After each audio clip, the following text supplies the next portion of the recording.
আমরা চলে এসেছি শেওড়াফুলি স্টেশনে। তো ট্রেন থেকে নেমে এই যে ওভারব্রিজ পার হচ্ছি। তো যাই হোক, এখন এখান থেকে আমরা যাবো, এখন বাজে দুপুর একটা। এখন যাচ্ছি মানে যাবো আর কি নিমাই তীর্থ ঘাট। ওখানে জল কি হলো?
আমরা চলে এসেছি। এখানে দেখতে পাচ্ছ ঘট, তারপরে বাঘ, নানা রকমের বাঘ সাজানো সমস্ত সামগ্রী এখানে কিনতে পাওয়া যায়। তো আমরা এখানে চলে এসেছি ঘট কিনবো বলে, কারণ বাঘ তো আমি বাড়ি থেকেই নিয়ে গেছি, আমাদের বাঘ সাজানোই আছে।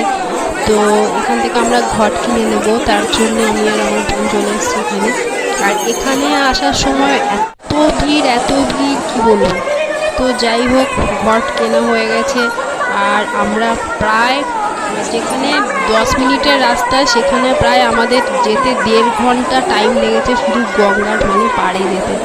তো এখানে চলে এসেছি। এখানে দেখতে পাচ্ছ এখানে হচ্ছে জল তুলে নিয়ে এসে, ঘটগুলো নিয়ে গিয়ে জল তুলে নিয়ে এসে এখানে বাঘটা রেখে এখানে বাঘ সাজানো হয়। তো বাঘ সাজানোর জন্য এখানে লোক থাকে, তো ওরা সাজিয়ে দেয়, ওরা পয়সা নেয়, ঠিক আছে। দুটো বাঘ সাজালে 100 টাকা নিয়ে নেয় এরকম। তো আমাদের থেকেও নেবে। তো আমাদের বাঘগুলো আমরা এখানে রেখেছি, তো আমাদেরগুলো সাজিয়ে দেবে, মানে সাজানো মানে কি, ওরা বেঁধে টেঁধে দেবে ভালো করে যাতে পড়ে না যায় খুলে। আর হচ্ছে ফুলের মালা টালা যদি নিজেরা দেওয়া হয় তো সেগুলো দিয়ে ওরা সাজিয়ে দেয়। তো যাই হোক, এখান থেকে আমরা বাঘ সাজিয়ে তারপরে আস্তে আস্তে জল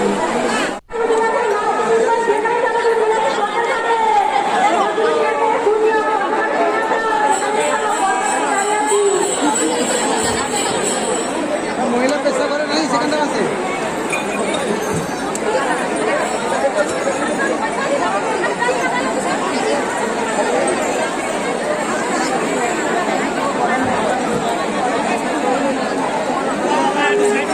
একজন তীর্থযাত্রীর ফোন হারিয়ে গেছে, কেউ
বন্ধুরা আমরা জল নিয়ে অনেকটাই পথ হেঁটে চলে এসেছি।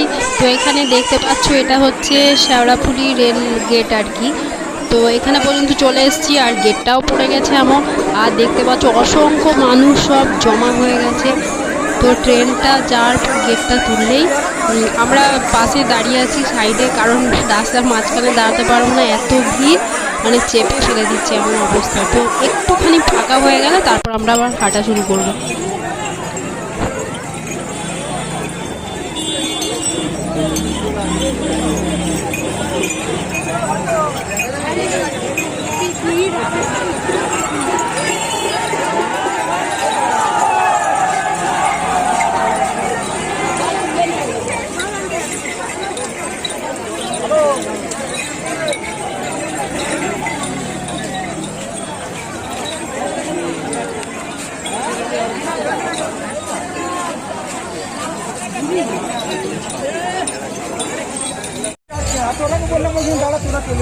আমরা এখন একটা জায়গায় বিশ্রামের জন্য দাঁড়িয়েছি, কোমরটা মানে ব্যথা করছে।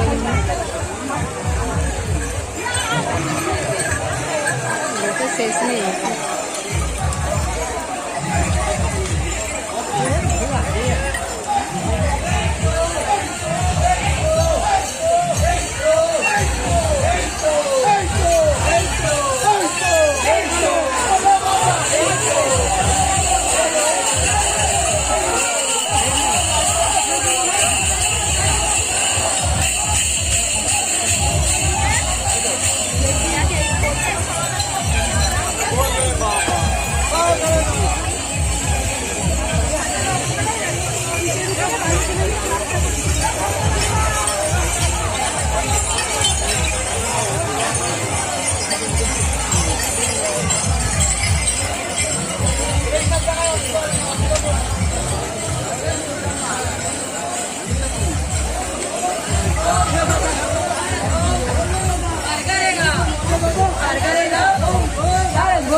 हम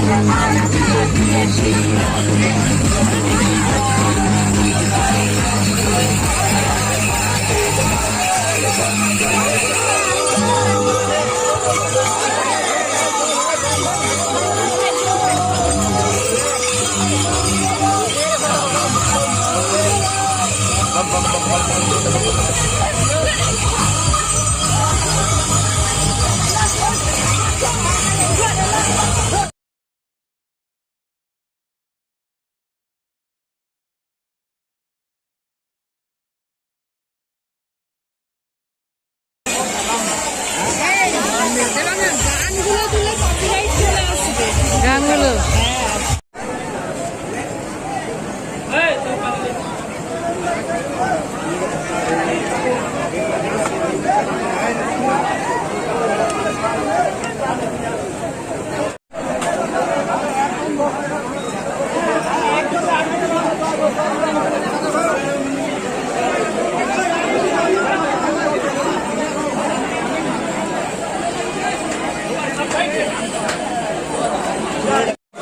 আর বন্ধুরা আমরা হাঁটতে হাঁটতে এত ক্লান্ত হয়ে পড়েছিলাম, আর তাছাড়াও এত বৃষ্টি হয়েছিল, তো মোবাইল বের করে ভিডিও করা সম্ভব হয়নি।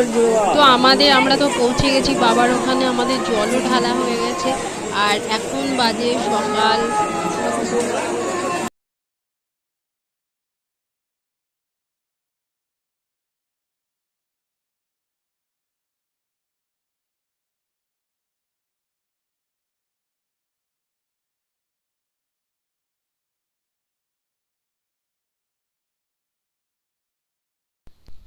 আমরা এখন যাচ্ছি ট্রেন ধরার উদ্দেশ্যে।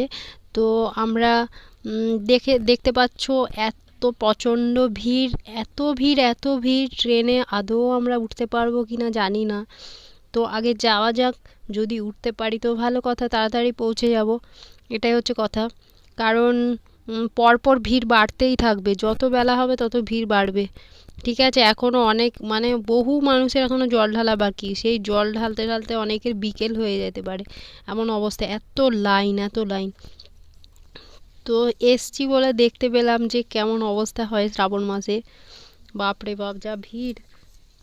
তো যাই হোক, চলো বন্ধুরা ব্লগটা দেখতে থেকো।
অনেক কষ্টে ট্রেনে উঠে যাই হোক হাওড়া পর্যন্ত পৌঁছে গেছি।